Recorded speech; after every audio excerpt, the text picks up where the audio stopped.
So I think as a proviso to kicking off today, feel free to use the chat box or Q&A box. I've got it all open for any questions that might come through. We're also aware that there'll be some people who will be watching the recording of this afterwards, and we'll be sharing details for asking questions as well afterwards. So hello to all of you who are listening back to this. But I'll give the introductions in a minute, but for Q&A, please feel free to fire away in the chat and the Q&A box. What's always nice about these groups is there's plenty of opportunity to have that chat where that's really useful. So please take advantage of that as well. So hi everyone, my name is Richard. I'm the Partnerships Director here at MyTutor. And thanks very much for joining us for this webinar this afternoon. So the topic really is around, I guess, all the different possible elements of a toolkit that we can have at the time of year where exams are coming up. We know how big the gap's been. You know, how can something like a Nearpeer element to the interventions that you run in school support and boost what you're already doing and complement what's going on in the classroom? So as a little bit of a proviso today, we'll do a quick introduction to us and talk a little bit about the funding that's currently floating around for tuition. We'll look at Nearpeer tutoring in practice. So a couple of examples. One, our colleague Hafeez Khan from Laisterdyke Leadership Academy will talk us through all of the sort of parts of intervention that Hafeez is running, particularly with tuition, and look at that Nearpeer element and what's going on there, successes, tips, things like that. We've also got a tutor of our own, Charlie, who's joined us today to talk through her experiences, what she finds work from a Nearpeer perspective and what's really, really important when thinking about it. And then we'll also have a bit of time at the end for some Q&A. So here we are. Hafeez, Vice Principal at Laisterdyke, Charlie, a tutor at MyTutor and previously of Warwick University, and then myself, who is Director of Partnerships here at MyTutor. So quick one on why we're here. I think, you know, obviously what we know is that there's been some really interesting articles actually recently about, from the Sutton Trust and things in TES recently about how tuition can impact this sort of place in which we're at the moment, with the attainment gap continuing to grow. Disruption is going to be, we've got year 11s, year 13s going into exams who haven't sat exams since they're sat, I guess. So, and with exams coming up and around the corner, there's lots of different things that are available to schools, part of which is tuition. What we know, and we'll come on to the survey, is that there's still a mixed bag in terms of, you know, what tuition is known, how tuition is being fully utilized as the funding pots and how they exist within schools. But what we know is there are lots of different ways to tackle it, and only a finite amount of resource in the world. And so we're exploring like all the possible ways in which the students that need support can get it. And that's a little bit why we're here today. Very quick introduction to who we are. And then I think what we'll come on to is Hafeez's real life example of some of the work that they've done at Laisterdyke, which I think will be full of some interesting tips for everyone. So a little bit on us. We are an online tuition platform that works principally with your students to provide one-to-one and three-to-one support. So we match students with top university tutors for that Nearpeer piece that we'll come on to when we speak to Charlie, when we speak to Hafeez. And we work with core subjects principally, key stage 3 to 5. The idea is that they're online and they're live, which I think it means that it can happen at the end of the school day. It can happen in the right lesson periods. It can be flexible to meet your schedule.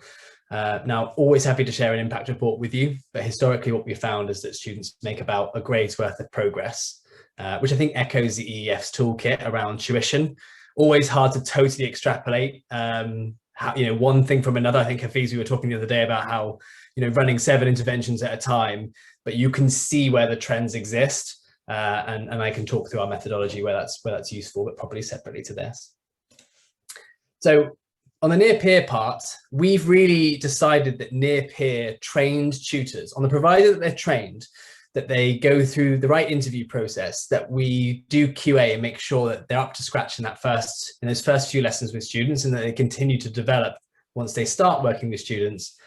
Nearpeer is a really powerful complement to what goes on a school day and what goes on alongside teachers. So Only 1 in 8 get through to be tutors on our platform. They're subject specialists. We know they know what they're talking about from that perspective, but you know, that just makes you smart, not necessarily a good tutor. And so it's where you go on from there to make sure that they're, you know, folks like Charlie come onto the system and deliver, you know, brilliant lessons that we know you do, Charlie, and we know many others, well, other tutors do as well. So I think when you get that, the benefit is this recency, this recent exam experience. They can be this near peer angle. Now, many schools also have other near peer pieces going in, like mentoring within school, other things like that. And we'll already be able to speak to the value of those kind of things. But this is another way in which near peer can complement what goes on in school, and why it can also never be a replacement.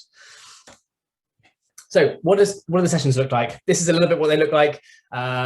They are live and they're interactive. So it's not like a Zoom call, as much as this is lovely.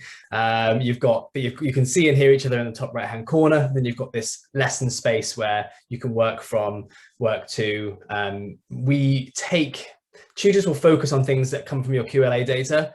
And so they can focus on the exact areas that students need to focus on.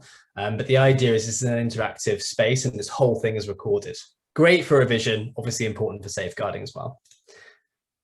From a teacher's portal perspective, this is where we request that we get your data, like what are students struggling with, where do they need to focus, to build that connection point between what goes on in school and what goes on in the lesson space. I'm pretty sure, like, I think in the Sutton Trust CEO was writing an article in TES and that went live a couple of days ago, was talking around if tuition is going to be successful, it's the connection between what that schools know students need and what we can make sure that tutors then go on to deliver to their students. That's really, really important.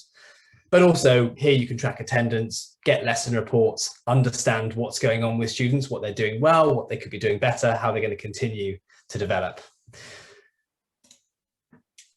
Just a really quick one on funding before we get tucked into Hafeez's presentation. So we ran a survey with Teacher Tap, which you may or may not be familiar with. If you're not, by the way, download the app because it's great. Lots of teachers really swear by it.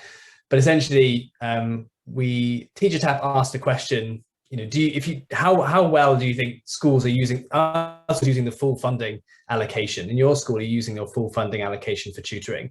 And interestingly, 3/4 or so were saying no, and a good half of those were saying it's either because we don't have time or it's not clear enough. And I think that is something that's very familiar. We've taken time to get our heads around it and always happy to talk about it. But I think in the early stages of the funding being available, that's pretty clear. Some of you will already have seen that perhaps the schools-led funding grant that's recently, I think the second tranche of that's recently been paid into schools. You know, who can that be used with? How can that be used? What gets clawed back? In the first year of that grant being existing, obviously there's some clarity that will be helpful. Just as a really quick overview, the way that schools typically fund things with MyTutor, typically 3 angles. So you've got Pupil Premium on the right, which I think is well established, everyone knows about it. That's historically how people have paid for tuition. Since the pandemic, there are 2 other streams. So one is schools-led tutoring, which is new for this year. It's £200 per student for 60% of your PP students. It can be used either internally for tuition with your own staff, or externally with people like MyTutor. And it's a use it or lose it grant. So it's paid into schools and will be clawed back if it's not used at the end of the year, which is different to the National Tutoring Programme, which is more like a subsidy at purchase. So there you get 70% discount on the overall price of the thing, but that's discounted on purchase. So nothing to claw back, it's only discounted if you use it. And Hafeez, I think, talks a little bit about funding, but there's a few different ways you can slice it, and it'd be interesting to see how that changes in the future. The National Tutoring Programme is for external partners, working with folks like MyTutor and other examples. So there's a few examples of how things are being funded. So that's a bit of blather from me on MyTutor, a little bit of an introduction. But I think we want to move over now to Hafeez's presentation, just to talk through some practical tips for what goes on at Laisterdyke from an intervention perspective. So Hafeez, take us away. Thank you, Richard, and good evening, everyone, or good afternoon, I should say. Thank you very much for your time today. Just going to spend some time going through what we've done at Laisterdyke and what tips and tricks we could sort of use to increase efficiency of delivering the tuition and making sure that the students get the best out of it. So if you can just flip to the next slide, please, Richard. So we know that small group intervention works, and it happens in every school. It's just about trying to make it a bit more effective and running it in a bit more of a sensible way. We know staff workload has gone up, and mainly due to the pandemic, and we get lots of staff reporting burnout more than ever. So using teaching and support staff isn't always possible, especially in a school of size of ours. We've got a panel of about 1,200. That's partly why we're using MyTutor now, and we found it to be such an excellent resource. It's also probably worth noting that the EEF suggests that small group tuition between 2 and 6 can add up to 4 months progress on the students. So it's definitely worth thinking about and definitely worth trying if you haven't done it yet. Thank you, Richard. So we began our MyTutor journey a couple of years ago now in September 2020, and we found this process to be really efficient and rather easy to set up. We've always got MyTutor representatives available when we've got questions. They're always on the end of a phone. We run the program with between 80 and 90 students each year. We offer 2 programs. We go with the 1-to-1 for maths and the 3-to-1 session for English. And student feedback reflects a prevailing opinion about near-peer tutoring. They like having a tutor of a similar age, not just providing academic support, but also being a role model for the decisions and challenges that young people are facing in the current pandemic and in their teenage years. Thank you, Richard. So this year we have scheduled 1,500 hours of tutoring with MyTutor, and on a weekly average, we hit around the 87% mark for attendance. We have some absences due to sickness, etc. But if we can give a 24-hour notice, we know we can schedule them sessions if needed. And our parent surveys and our parent voice activities show around 93% parents would definitely recommend MyTutor. And the ones that don't are usually engaged in a private one-to-one basis, and they generally some of our more affluent students. Thank you, Richard. So we've used our pupil premium funding and the National Tutoring Programme to access tuition for our students. The maths tuition is funded by our PP budget and is focused on supporting our disadvantaged students close the gap between their more affluent peers. And our 3-to-1 English sessions, that's funded using the NTP programme. That's really to address the issues of lost learning during the pandemic. One thing to note is the NTP programme does require 65% of the students that are taking part to be of pupil premium background or disadvantaged. Thank you. So I'm just going to go through some slides, split into 6: plan, communicate, implement, feedback, amend, and review impact. Just going through how we set up our program and how we changed it, and some hints and tips really.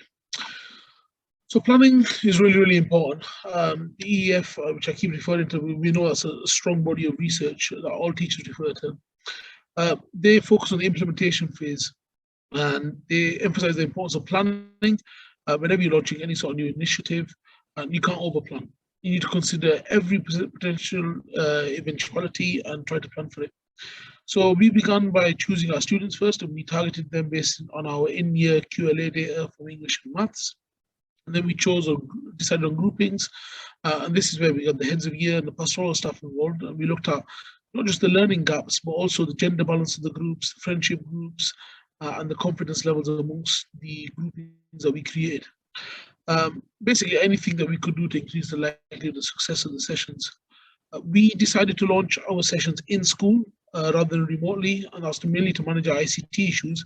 But also because some of our students, particularly the disadvantaged, don't have the resources at home to access the online tutoring. I'll discuss this later, but we did have to go remote due to a lockdown. But it also shows how important the amend step is when you do need to change your plans. We chose rooming in advance. We chose ICT rooms with close toilet facilities. We planned our staffing based on the relationships with the students. We planned exactly how we're going to launch. We planned our communication strategy. My main advice here would be take a meticulous approach. Planning the interventions at the start really well makes them much more likely to be more successful going forward. Thank you, Richard. So one thing that we did do is before we launched the program, we equipped our disadvantaged students. We give them a bag containing a headphone, the headphones, highlighters, a calculator, a notepad, pens, and it minimized some of the barriers that some of our disadvantaged students face when accessing education on some occasions. So in terms of communication, we decided to launch the program with the student assembly, and we presented in a really positive and enthusiastic manner. We used the tutors, the videos provided by MyTutor. We found them really helpful. During the communication stage, we found it useful to speak to a range of staff. That wasn't just subject staff. It was subject leaders, it was heads of year, progress leaders, senior support staff, admin staff, site staff, to make sure the buildings were open, etc. And it made sure that we identified the risks and the issues early on before launching, and we made any changes that were necessary. Parental communication initially took the form of letters and text messages, but then moved to the head of year phoning each student's parent individually. And that is a time-consuming activity, but it was really, really important. It gave the parents an opportunity to ask questions. It also allowed us to emphasize the importance of attendance and engagement. And we were clear to the parents that this is an opportunity, but also a privilege. This is something we would normally have to pay for. And that the sessions were designed for students to make extra progress. We sent a reminder text message the day before every session to make sure parents knew that their child was staying back after school. And we timetable sessions and provided each student with a slip outlining exactly which room they need to go to and the time of their sessions. For those of you that use Sims, on Nova, we created an alternative timetable or alternative curriculum where we mapped out each student's session on their timetable, so it appeared on their school's timetable. That helped us with registers. It also helped us with safeguarding phone calls if any parents were worried about their children. Thank you. So yeah, communicate and then over communicate. Text messages, letters, assemblies, online parental events. Just make sure you get the message across. The more we can get parents involved, the more we can get staff involved, the better engagement we get from the students. So in terms of implementation, we decided to involve lots of people, and we tried to raise the profile of it and really highlight the importance of the opportunity that the students were receiving. Eliminated behavior issues, and it also meant the students felt supported and confident to engage with the session more proactively. We also made sure we had ICT support on hand. We did encounter some issues at the start, but we were able to mitigate these really quickly and minimize the impact on learning because the ICT staff were on hand to support. So MyTutor supports and monitoring attendance, so they email you a weekly attendance report, which is really useful. But because we had our Sims register set up, we could take our register beforehand and chase down any missing students, avoid any potential safeguarding issues, and make them phone calls to ensure parents knew where the children were. When we were eventually forced to switch to remote provision, MyTutor also continued the attendance monitoring exercise, where they send us a list of who accessed the sessions. And to improve engagement, we offered incentives. So any students who are staying behind after school were offered some food, because it's not always attractive. It's not an attractive proposition for a 16-year-old to stay back until 5 o'clock. We also did a weekly draw of Amazon vouchers. And I know MyTutor recently started offering weekly and monthly and termly rewards for students for 100% engagement in sessions. Thank you, Richard. So anticipate problems, and ICT will always play up. No matter what mitigations you've made, it will pay up. So make sure you've got ICT support on hand. That will be really, really helpful. So in terms of feedback, we regularly do student voice, but in particular, we did one around the program to find out how students were finding the sessions. Some reported that they no longer wanted to take part, and after some discussions, some had particular circumstances, and we jointly agreed with their families for withdrawal from the program. Most of these were around those parents that could privately fund the tutoring outside of school and felt there was an extra session the student just didn't need, which was good for us because we were able to offer it to another student that didn't need it. One thing that supported this was the MyTutor admin platform, or the back end of it. Makes it really easy to switch students. So what you do, you upload your students, and then if a student can't make it or doesn't want to take part, you can easily just swap one for another. I think it's always important to remember that MyTutor own feedback as well, and where appropriate, communicate feedback so they can make the amendments. Staff voice helped us highlight issues around student engagement, and we addressed that by changing some groups. And we had discussions with parents if we needed to. And parental voice always supports engagements with any new initiative, and it helps identify any concerns before they happen. So in terms of how we amended it, lockdown forced us to go remote. It wasn't really an ideal option, but we didn't have an option when students had to learn from home. Although we're hoping like these days are over, it's always worth be prepared. And I think the platform is built to work remotely. So when we did have to switch, it was really easy for us. MyTutor sending us confirmation of attendance was really helpful. We learned quickly that headphones, so another thing is when we were in school, we learned quickly that headphones were functioning. We had two separate jacks. We had a headphone jack and a microphone jack that was fiddly. We had issues with the microphone. We then invested in USB headphones, which made the start of the sessions much quicker and reduced our microphone issues. One thing we did do is, in terms of schedulings, we moved our sessions. So we used to have our sessions midweek. Students would stay back after their after-school intervention sessions and therefore would stay back till 5 p.m. And we felt that, particularly this was reflected in student voice, it was having a negative effect on their well-being. So we're lucky that we finished early on a Friday. So we moved all our sessions to Friday afternoon. So it might be worth considering which days you plan your interventions and trying to avoid those days where they're already staying back till 4 o'clock already. It's worth mentioning, as I mentioned previously, it's worth mentioning about groupings. Think about your student combinations. If you're running a 3-to-1 session, try to find a combination of students that are going to support each other rather than distract. And last thing, one thing we realized was escorting 80 students from one area of the school up to ICT rooms wasn't really efficient at all. So we moved our chosen ICT rooms to ones that were closer to the year 11 bubble or the year 11 area, and that meant transition time was smaller. And also meant toilets were in closer proximity, so we didn't lose lots of learning time. Students didn't need to go to the toilet. Thank you, Richard. So yeah, be prepared to adapt your approach, whether that's the students taking part, their groupings, the staff supporting, the location of the sessions, the timing sessions. Be prepared to adapt. You won't get it right the first time. Thank you. So when reviewing impact, there's a bit of a health warning there, and I think Richard mentioned it earlier on. It's really difficult to highlight exactly which interventions had that impact, but we know we saw an increase in attainment from the majority of the students that took part in the MyTutor program, particularly in those areas that we were targeting from our QLA. So make use of your internal data collections and review students' progress regularly. Compare the results with previous cohorts, because that gives you an indication of whether pre-tutoring or post-tutoring, whether it's having an impact. Lastly, use your student voice. Your students know when they're getting a good deal. So if there is any improvement that can be made, the students will definitely tell you. Thank you, Richard. So here's a final slide, and it's just a quick quote. So this is a quote from one of our year 11 students last year, and I think it really gets to the main bit of Nearpeer tutoring year. And that individualized time the students get with the tutor. So the student said, I found my tutor sessions after school useful because I could ask questions directly to the tutor when I was stuck. And it was also helpful that the tutor was young, because I thought they could relate to my exam stress or the stress of my exams. And I think that's really, really important. I think that's why we focused more on a Nearpeer program as opposed to any other tutoring program.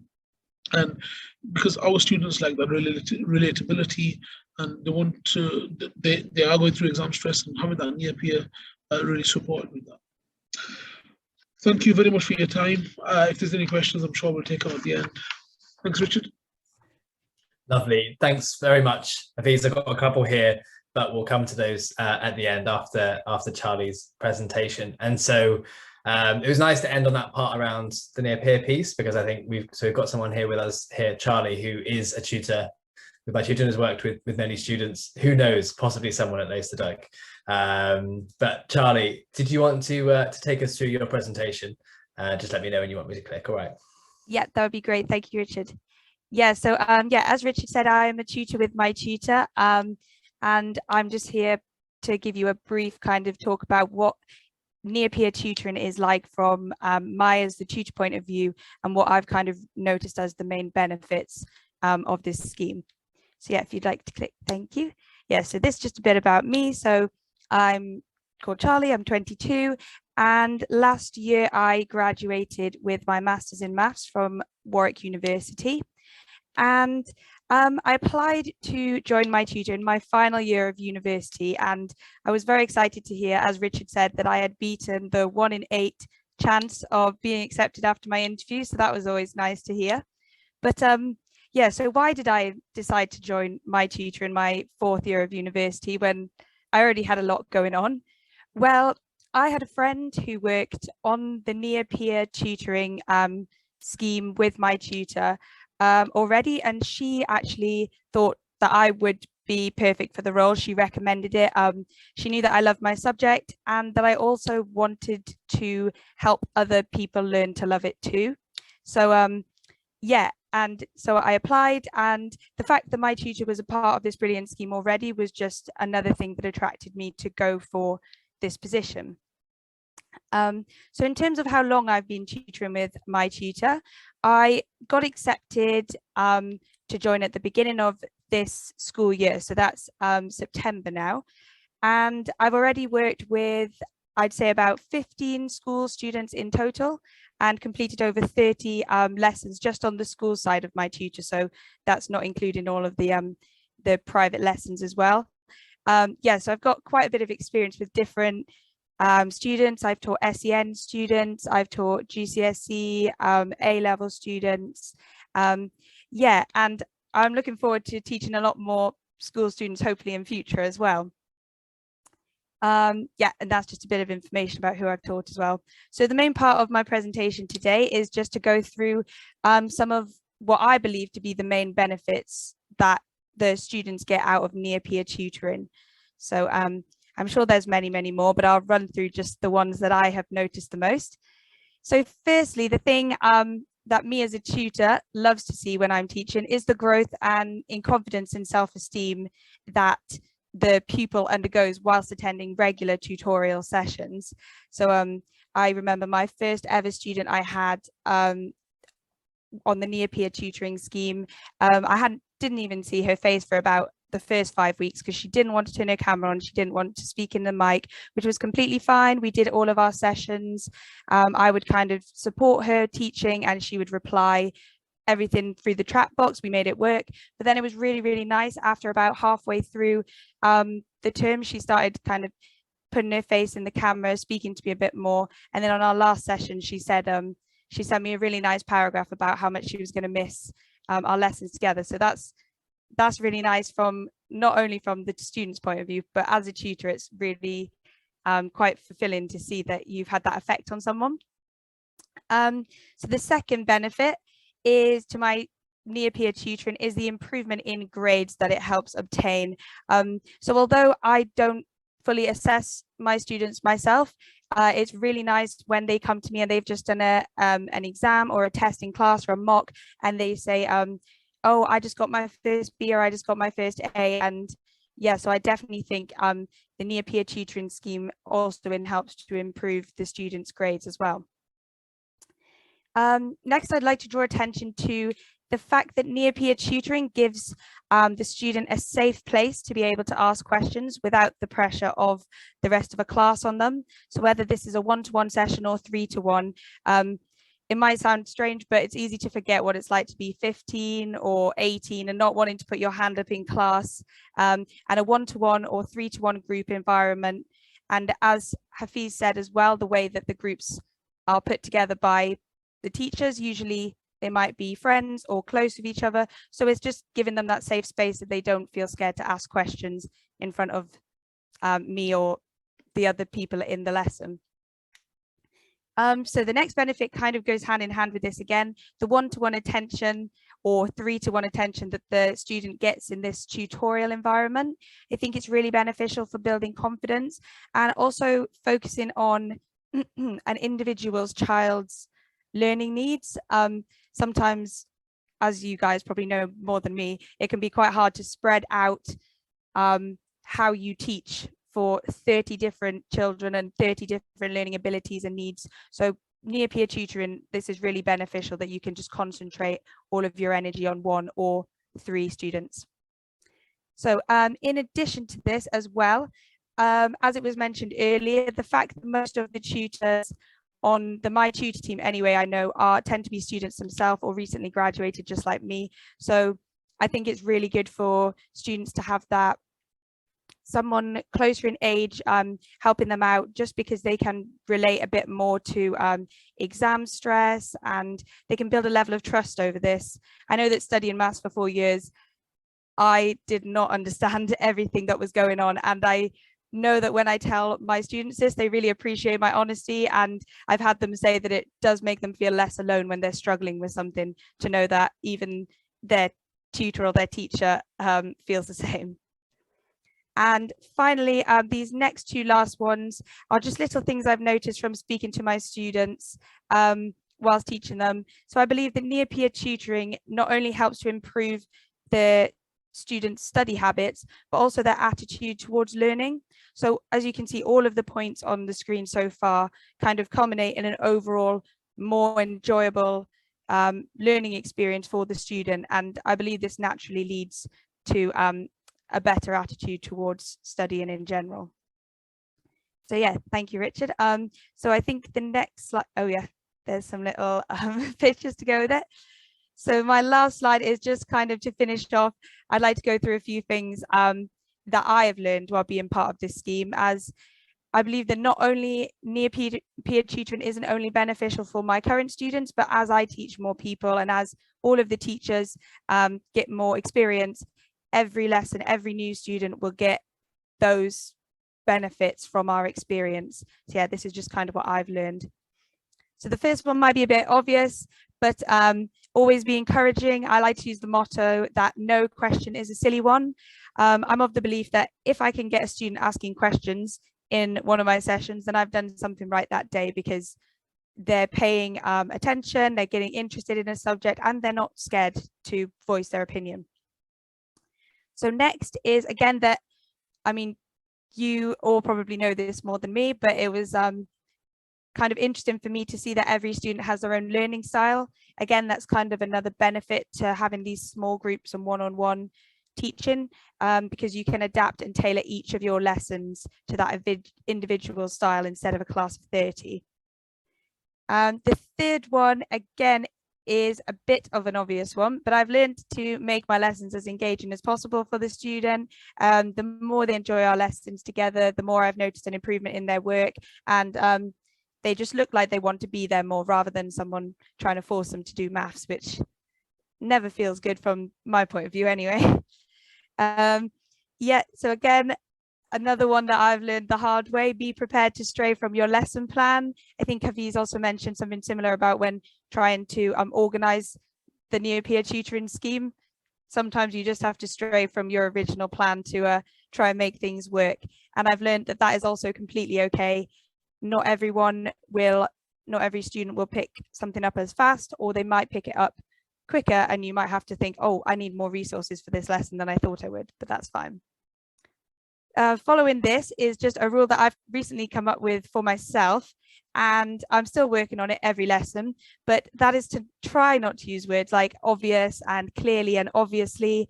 I am still working on this every day and every session, but I think using these words too often can really damage a student's self-confidence, especially students who might already be a bit uncertain in a subject area. And yeah, just because something's obvious to me or the tutor, it doesn't necessarily mean it's obvious to them. So I'm still trying to do that one a bit better. So nearly on the last one. This next one I just wanted to put in as this is purely down to MyTutor that I've learned this. I learned it in my tutor training before my first ever school session, and that is to give your student an example of when you have struggled in a subject. This will help you build trust with them, and again, going back to the point, make you more relatable. I like to make my students feel like they're not alone, because at the end of the day, they're not. None of us know everything. So this just kind of helps to bring them out of their shell a bit as well, I find. And last but not least, thank you, Richard, to have fun. If you're enjoying and your student is enjoying, then I like to think that the learning won't be as much of a chore, maybe just a sort of fun extracurricular activity that they want to come to the lesson. So yeah, and that's all from me. So thank you for listening. Lovely, Charlie, thanks very much. And it's nice to hear insights of people who are then delivering the lessons to all of these students as well. So thank you very much, both to Hafeez and Charlie for those sessions. I got a few questions that have come up, but there's also one in the chat box here from Davis G, who asked, does MyTutor assess students within their time frame with the student? So what we don't currently have is an assessment tool that sort of automatically does that, because I think to some points, like Hafeez mentioned, actual extrapolation is quite difficult. The way that we do it, and UCL helped us to design our impact report, is we look at a student in their MyTutor subject. So let's say they're taking maths. We'll ask for their expected grade, their target grade and their current working grade at the start of the MyTutor program. And then what we'll do is where we're looking at GCSE and where we're looking at exam orientated outcomes, we will take their starting grade and they'll take their finishing grade, and we'll compare that against their non-MyTutor subjects. So we'll look at the same students, but we'll look at their English and we'll look at their science to see the progress that they made in those subjects versus the progress they made in their MyTutor subjects. Now, it's not perfect because it doesn't extrapolate for everything, of course, like, you know, but it does control for things like home environment, it controls for things like overall motivation for learning, all of those kind of things. And then we compare that against our broader data set, which is, you know, all of the students who schools are willing to share with us at the end of the year. And that's where we come to we're able to help schools look at their overall progress as a unit. And then I'm sure, Hafeez, I think to your point, how do you well, I suppose this is a question to throw to you as well.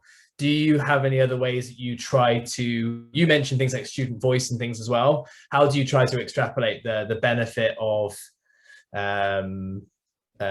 like tuition during the process?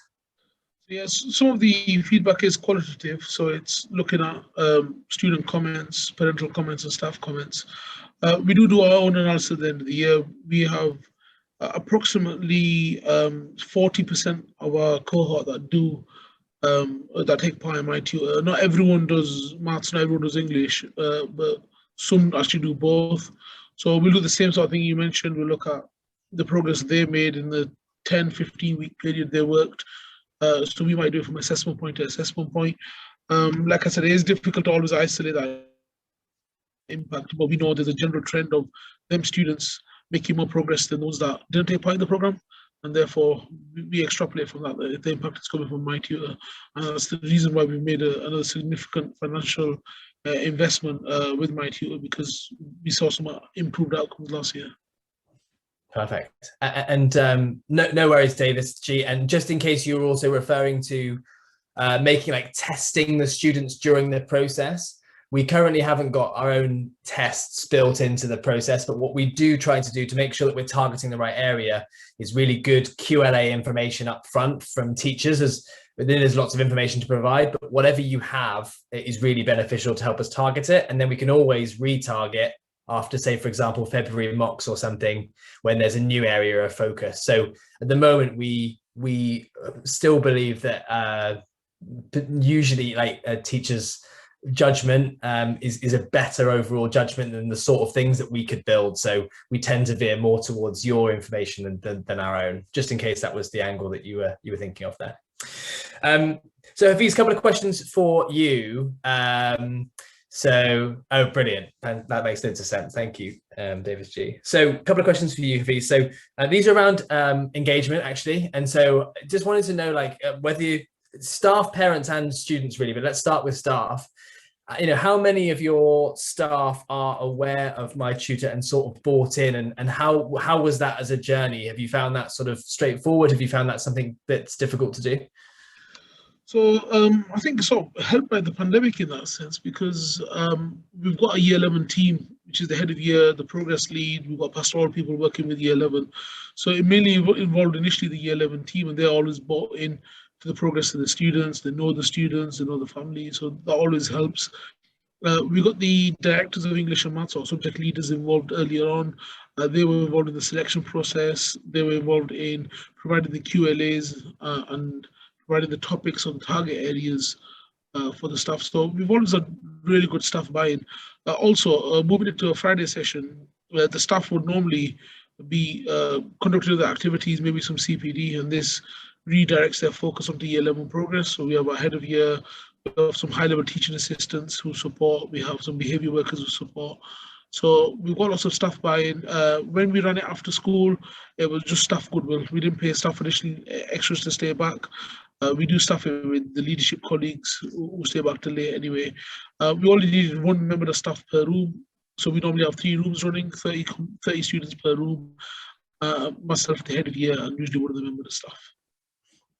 That makes sense. We've definitely found that the more staff are aware of MyTutor and have had some involvement when you're looking at, bringing in information, all that kind of stuff. If the head of maths has provided areas and topics of focus, that can be a really great way to get a head of maths brought into something like that, for example. So that's really useful to know. From a student and parent engagement perspective, these things can live or die by the engagement that comes from those 2 cohorts. And we know with the students that we tend to focus on, it can be a real mixed bag between some who come into this already really up for it and some who take some coaxing.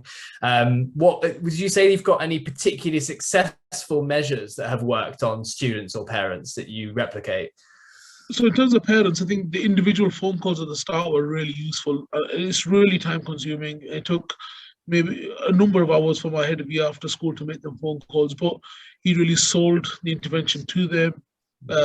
Also, lots of parents want or would like some sort of private tutoring or one-to-one tutoring for their kids, but they just can't afford it, particularly in our demographic. We're in DFE category 6, so around 88% of our students come in from the top 20% of deprived areas.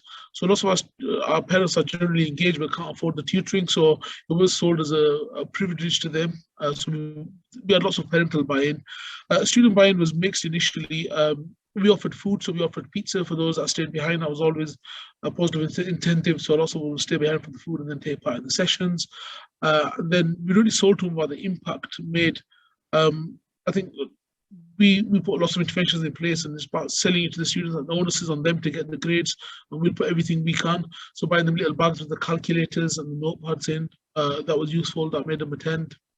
And then generally really positive conversations. So the head of the year would go around following the session the next day and thank or congratulate or just pat on the back for the students. Say, look, well done, you turned up, got some good feedback. One thing I will mention, which I thought was particularly useful with MyTutor, is I regularly get emails from the MyTutor team where tutors I haven't quite finished a session, or I found a worksheet that might support that particular student, and I get emailed to me. They're like, oh, can you pass this to student X? It's been passed from tutor X because they felt that it improved their progress. And I think that sort of personalized approach really works with the students. So we can go to the students and say, oh, your tutor for English, they've sent you this piece of work through because they know you're struggling with this, so this will be extra homework for you here. That's really nice to hear. I think when that sort of thing's happening, then you can see the engagement on that side. Also, the framing of the thing, I think that's lovely to hear as well, where something is framed in a way that sort of, you are behind the need to catch up and this is what this is for, is a very different framing to this is something brilliant for you. We think you can make so much more progress, and that positive framing, just it's amazing what that can do. And we've seen a real mixed approach in schools. And so we'd say certainly the sort of thing that you're talking about there is a thing that we'd ask anyone who's here and thinking about it to replicate if they went ahead with something like that, because I think that drives engagement. And then the final question for you, Charlie, is also on the student engagement point. So I'm sure that you've worked with a few students already, and you probably had a bit of a mix again in terms of like how they engage in the sessions. Have you found anything particularly good for sort of almost like breaking the ice or sort of getting a student to come on board with what you're trying to do? That's actually a very good question. Well, as I mentioned in my kind of presentation, I do find that the kind of saying where you've struggled or that, but I wouldn't say really an icebreaker. I'd say the main thing that I find is not that the kids don't want to engage, but more that I don't know if like they just feel embarrassed or they just feel shy. A lot of the time that you get like 1-syllable answers and stuff. So my kind of go-to method is just keep coaxing, just keep going out of them. Like, don't think, oh, well, they're not replying to me anyway, right, just do this work then. I just keep on asking them more questions. I'm like, oh, well, how's your day been? We usually start off each session, how's your day been at school? Have you had lunch already? Have you done any maths today? And then I'm like, oh, so what did you do in maths? Do you want to look at that some more? And usually that kind of then, because then they're like, oh, well, I was struggling with this, so maybe. And then they kind of, they get into the swing a bit more then. So yeah, that's kind of what I try and do at the beginning of every session. It tends to work okay. Good. No, well, that's lovely to hear as well. I think okay, well, lovely. Thank you so much, Charlie. No worries. And those are the questions that we had coming through, and whether we get any further afterwards, feel free to send them across. This is my email address if that's useful to anyone, to send questions, and I'm sure we can get them across to Charlie and Hafeez if they give us a thumbs up and say yes, no worries, questions can come your way. But otherwise, thanks very much for taking time out of your day, busy weeks, to listen to this webinar and hear a little bit more from Hafeez and Charlie. Charlie and Hafeez, thank you so much as well for joining us and sharing bits. It's useful for me to have a little bit of a chat, but it's never quite as useful as your insights. So our contact details are here if you ever want to get in touch. We have an impact report here, and if you're interested in understanding a bit more about how to utilize schools-led funding, how to utilize the NTP, and online tuition more generally, do drop us a note. We'd be really, really happy to tell you a little bit more. But otherwise, we'll drop you a note after this. Thanks very much for coming along, and we'll see you again soon.